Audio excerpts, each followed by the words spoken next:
Hello, welcome to Community Conversations. I'm your host, John Tansey. My goal is to have conversations with people of interest to community members and friends once or twice a month. With that in mind, I'd like to welcome Bob Hingston to the show. I'm excited to talk to him. Welcome, Bob. Thank you, John. Thanks for having me. I hope it's beneficial of what I've got to share. Well, Bob, we've been friends for a long time, and I've known you out and about Windsor in a lot of different ways. And maybe we could talk a little bit about on your connections to Windsor, and then step back a bit, and I want to hear more about kind of where you grew up and things like that. Okay. But I think the first time I met you might have been working at Stacy's True Value Hardware, and that seems like ages ago. You know? I started working for Stacy's in '77, but before that, when I first got out of college and hadn't found a teaching job, and I was working construction in the summer, and a job opened up back in the fall of 1973 for an opening as a correctional officer at the Vermont State Prison. Oh. So I came up and I worked 2 winters in the prison on State Street, and so I met a lot of, Windsor people then, and so the prison closed in '75, and I got offered, if I wanted to, I could go north to St. Albans, and I said I had no interest in that. So I stayed, and then Bob Stacy, who I knew through my connection with his wife June, who was a FASCU Charlestown, we went to high school and college together, called me up. He said, hey, we're looking for somebody to come up and work for us. You deliver fuel oil this winter, and then next spring we're going to open a hardware store, which would have been became the spring of '78 in the plaza down here, a True Value store. So I started working up here, and Candy was working. We got married in '77, and she was working in Springfield for a doctor, and we said, well, we're both commuting. We're going to live in one town or the other. You're going to work more than me, more days a week and all that. So we decided we were going to move to Windsor, and Judy Smiley came in and had a house she was trying to sell on the corner of Ascutney Street and Dewey Avenue.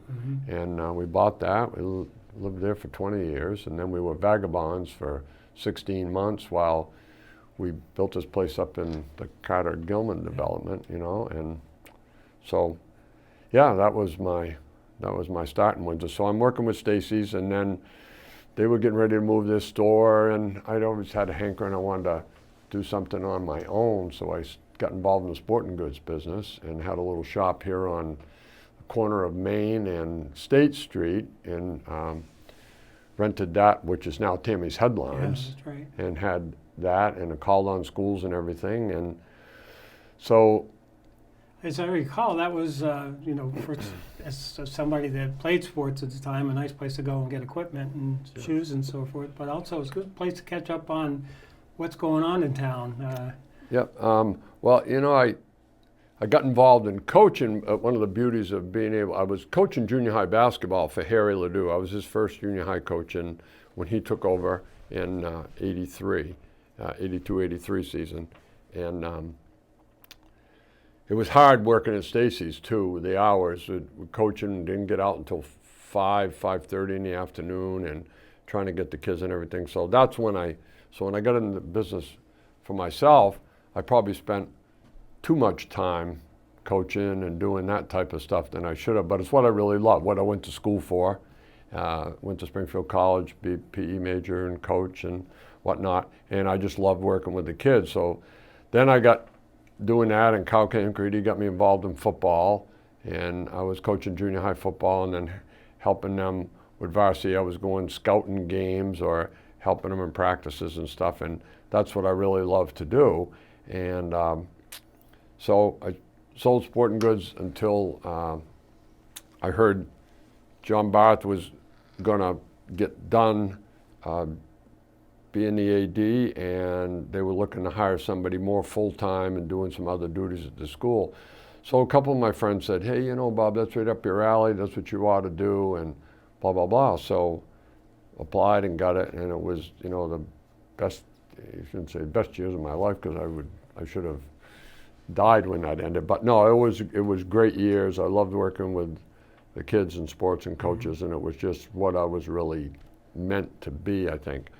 And how long did you were you AD? 16 years. 16 years. And when I got done AD, I still had gas in the tank. But again, like the school, as you know, you're on the school board, everything's always evolving. They were going to, the last 2.5 years I was AD and Dean of Students, and I really hated being Dean of Students because it wasn't my skill set. When I was at AD and worked with Dean of Students, we could play good cop, bad cop. And once I became the Dean of Students, then I had to be the bad cop. And I couldn't do some of my stuff. So anyway, bottom line, they were switching the job up, and I opted. They were going to make the AD job back to a part-time with no benefits and this and that. And I said, no, that just isn't going to work for me, because I'm going to go down there, I'm going to do the job the same way full-time, and my wife's going to divorce me because I'll be there getting paid peanuts to do the job. So I got done, but I still had gas in the tank, so I got involved with the golf course, and this is my 11th summer up there, putzing around doing a variety of different deals, and it's working outside a lot, and I'm the bookkeeper. Been doing that for 3 years now, taking care of the books and payroll and all that type of stuff, and I've served the time on the board of directors and as well, and just helping out. Like I mowed today, I'm going to mow again tomorrow because it's member guests, so trying to get everything done. Do you squeeze in time to work on your golf game? Play a little bit. I play in the senior league once a week, but I always tell people I'm a better man with a shovel in my hands than I am a golf club. So, but and back on community stuff, when I did come to town, I wanted to be involved, and so you asked me some of the stuff I've done. I was on the zoning board back in the 80s. I was on the budget committee, both school and town, for a bunch of years. I was one of the originators of the Friends of Rec, and with Barbara Road and Jimmy Ewald and Deb Brush back in the day, and we're the ones that actually hired Harry Ledoux as the rec director.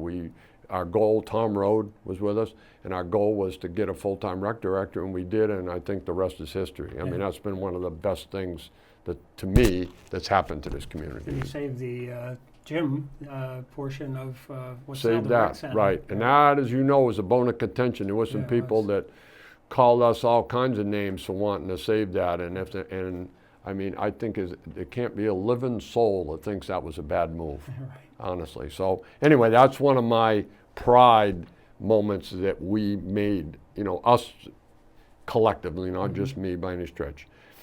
Then I served with your wife, actually, on the HHR board for 5 years. I was on that and chair of that the last 3. And I enjoyed doing that. It's just the meetings became tough for me to go to once I really started getting more involved with the golf course, and I just couldn't make the meetings, and I said, if I can't do it 100%, I'm not going to do it. So even though I wasn't born here, I've lived here 47 years, I really bleed green and gold. I love this town. Our kids grew up here. They went to school here, graduated from here. Our son taught here for 4 years.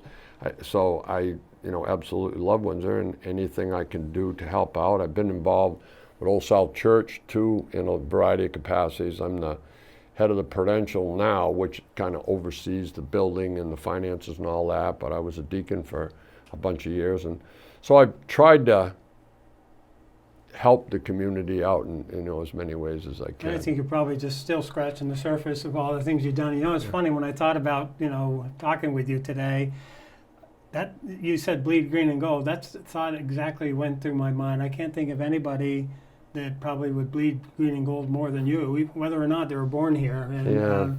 And that's when I think of you and what your commitment to this community is, that's one of the thoughts that came to mind. Yeah, no, it's been, like I say, through the school, through JPL, all of it. I've loved every minute of it, and I've enjoyed the people, this community. Ann Evanson had a great sign. She was my favorite principal, really. She really taught me so much about working with kids and in so many ways. But she used to say, and she loved Windsor, and she grew up in Claremont, and she'd say, Windsor's the type of community that circles the wagons, but sometimes shoots within. Yeah. You know, I mean, we're going to stand strong against anybody outside, but we sometimes, amongst each other, had some squabbles that, Have you our know, family feuds, huh? yeah, had our family feuds. But when, you know, and you mentioned about memorable. We'll jump down to the memorable Yeah, I moments. just want to point out Okay. one thing for people that may Yep. not be familiar with the community. When we say bleed green and gold, those are the school colors, which by default are also the town colors Yeah, and the state colors, you know. and the state colors, right? So they are. So you said memorable moments about in Windsor, and two really stick out in my mind of the Windsor community coming together. One was in 1979, and you certainly might well remember this, and the river backed up and it flooded down at the plaza. Yeah. And we were having I was running the softball league back then too, so another thing. So Bob Stacy calls my house and he goes, Bob, we got to have you. We got to be down in the plaza. We got water coming up from the river. It's flooding the plaza, and we got to put sandbags across I the was whole. down there sandbagging. Yeah. And how many people were there that night? Yeah. And I mean, I came home and I told my wife, I said, that's why we moved to this community, because we'd only lived here, you know, a couple of years at that point, you know. And I said, they had people down there that had no reason. They didn't work in one of those stores or whatnot. They were just there, and everybody was helping out. And what a great, you know, and we had if you can have a great time filling sandbags and doing that, but the showing of the community, that was what impressed me.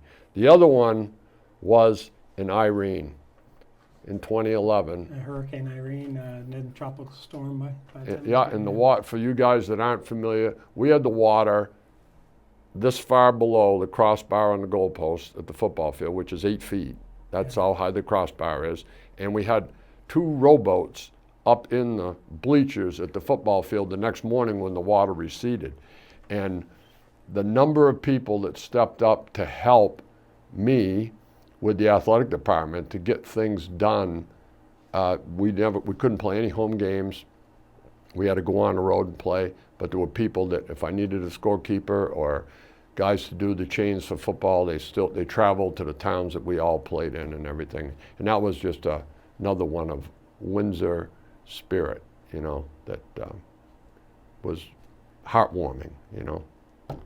So. Yeah, I definitely remember that. I remember also a gang of people, as the flooding was happening, standing up behind the old prison, looking down and just being what could you do? Unbelievable, you know, the amount of water that was coming through there. Yeah, I was standing at Louise Dillon's backyard, and it was just like, I'm thinking to myself, what the heck are we going to do, you know? But we got through it, you know. Well, let's back up a little bit. Yep. So where were you born? I mean, it seems like you've been here forever, Yeah. but you're definitely one of Windsor's own. Yeah. So to jump around, so my parents, my dad was from Charlestown, Mass. Grew up down there. My mom was in Raymond, New Hampshire, down near the seacoast. And so my dad, after World War II, gravitated to New Hampshire. Kind of, that's a longer story. Met my mom. Knew that he wanted to get out of the city. So my mom was a school teacher, and both my sister and I were born in Exeter, New Hampshire. But because my mom helped my grandparents, they ran a boarding house in Raymond. So we were both born in the summer. So I was born in Exeter, but the only time I spent there was in the hospital. Mm-hmm. Okay, and then my mom was teaching in Pembroke, New Hampshire, which is south of Concord. And so we lived there until my sophomore year in high school, and then my dad went into teaching and got a job at Fall Mountain, and we moved to Charlestown, and he taught there, and so I graduated from Fall Mountain, and I spent my last 2 years of high school at Fall Mountain, and then when I got out of college, came back to Charlestown, and Candy's from Charlestown, and we got together, and the rest was history. And the rest is history. And there was an anniversary yesterday, I understand, too. Well, congratulations. Yeah, thank you. Yeah, we, you know, we were joking yesterday. It was a hot day yesterday, and it was a hot day the day we were married. But we got there, got through it. But so that's and then so you went to Springfield College and Yep. then made your way here, as you explained earlier. Yep. In when I got out of college, it was near the end of the Vietnam War, and teachers were a dime a dozen, and it was just really difficult. And I ran into a couple political things. I learned about school politics, about going after jobs, and so being young and being hard-headed Irishman, I just said, well, the heck with it. I don't need to get involved in teaching. I can go do other things. And so I worked construction. I worked at the prison, like I told you, then Stacy's selling sporting goods. And, and everything I've done, I think has helped make me who I am. I used to, when I talked with kids in school and, some kids that were a little bit in trouble sometimes at times, and I said, boys, I worked in a prison. That's not a place you want to go. Right. You don't want to get involved into that arena where, with your life. And so I think that helped me. I think working construction, I knew how to work. I knew what hard work was, and I would say to kids the same thing. I say, you're saying, okay, you got friends working construction, making good money and all this and that, but sooner or later your body breaks down. Mm-hmm. And you need something to fall back on. And so education, so we went that route. So I think all the stuff I did has helped me in working with kids to have, again, the life experience of what we're supposed to be as an adult, a mentor, to help them down their road.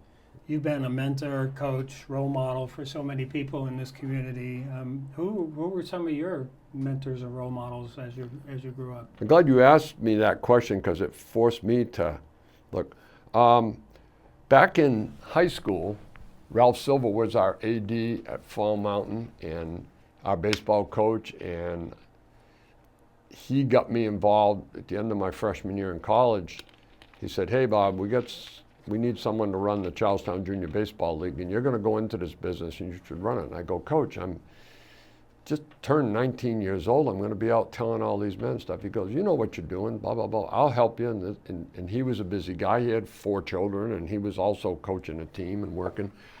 So I started running the Charlestown Junior Baseball League, and I did that for 6 years. Wow. And so he got me started kind of in this business. And then when I went and I student taught, Les Green was the AD at Stevens, and he had been at Fall Mountain when I was in high school.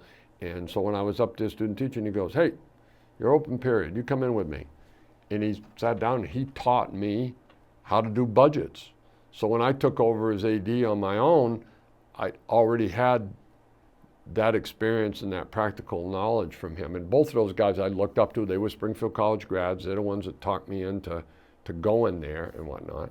Then moving to Windsor, Lee and Royce and John Barth, I relied heavily on, and when I was doing more coaching and everything up here from their experience and wisdom. And John taught me an awful lot when I got to the high school with him of how to work with kids. And you played for John and had him as a teacher. And in John Barth's mind, God rest his soul, I wish he was still with us, there was no such thing as a bad kid.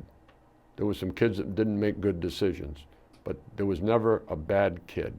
And he made me realize that. He made me realize that, hey, some kids are brought up in some tough situations, and it's your job, or our job as adults, to bring them out of that. So I was forever thankful for him with that. And John taught me that no job at the school is beneath you. John would mop the floor, help clean up the cafeteria, do anything that was ever asked of him. And I watched that, and I said, and then later, when John retired after a while and everything, I said, well, somebody's got to pick up the jobs that John always did. And so, in Lee and I learned, that you're going to make decisions as an AD that aren't going to be popular. You're going to have people, when you're calling off ball games and this and that, and I learned from Leon, and you played for Leon. I mean, know how, he was tough, but everybody that ever played for him, I think, would say that they respected and learned from him. And so respected, learned, and left for him, but also didn't have to guess if he was not happy with it. Right.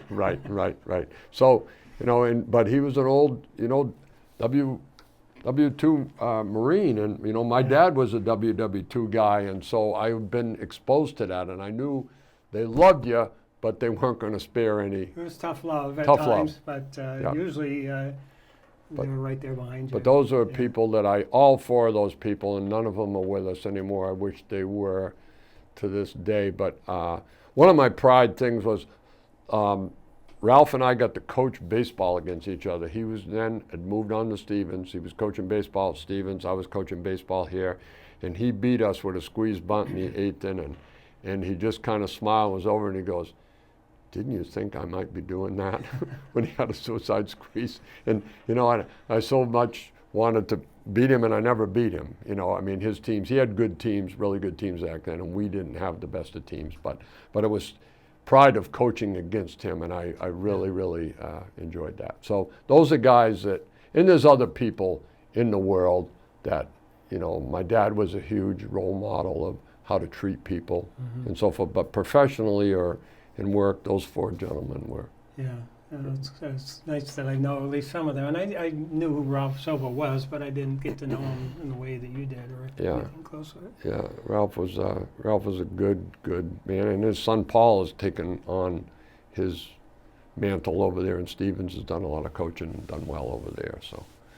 Well, one of the goals on the show is to, have these types of conversations, but also, just reflect on community because it's meant a lot to me. I know it's been meant a lot to you. You've given so much to it.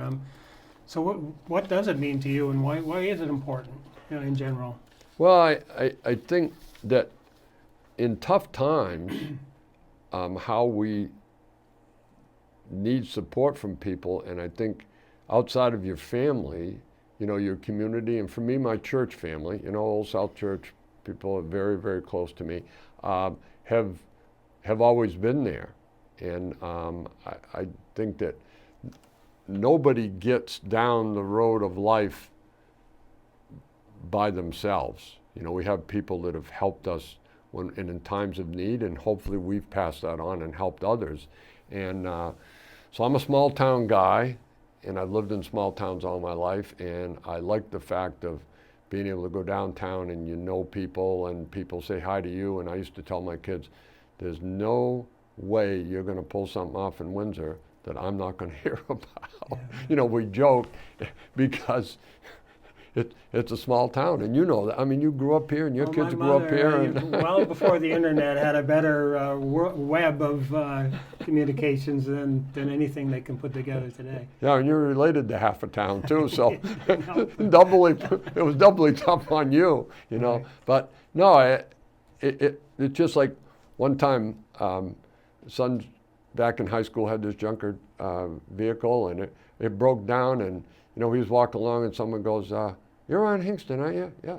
"Well, jump in. I'm going to give you a ride home." And you're in some big town or city or whatever, that's probably not going to happen, but someone recognized him probably from playing sports or whatever and gave him a ride home. And he and I went back and got the vehicle and everything. And I just never worried that our kids, if something happened or whatever, there was always somebody that they could go to too. And I think that's important. And and Candy and I, through the years, with various things that have gone on in our lives, have had the support of good friends here in Windsor.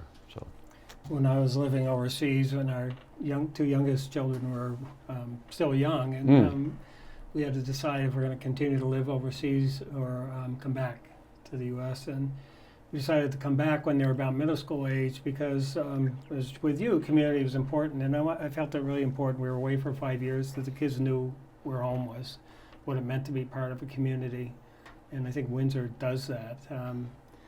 Over time, though, it seems like they talk about social capital, and it's become frayed, and they used to have bowling leagues and softball leagues, and the shops in town, people get together in the bars and clubs afterwards, which were a little rough and tumble back in the day. But there were a lot of ways for people to connect. Now it seems like there's fewer ways. We have the school, there's church.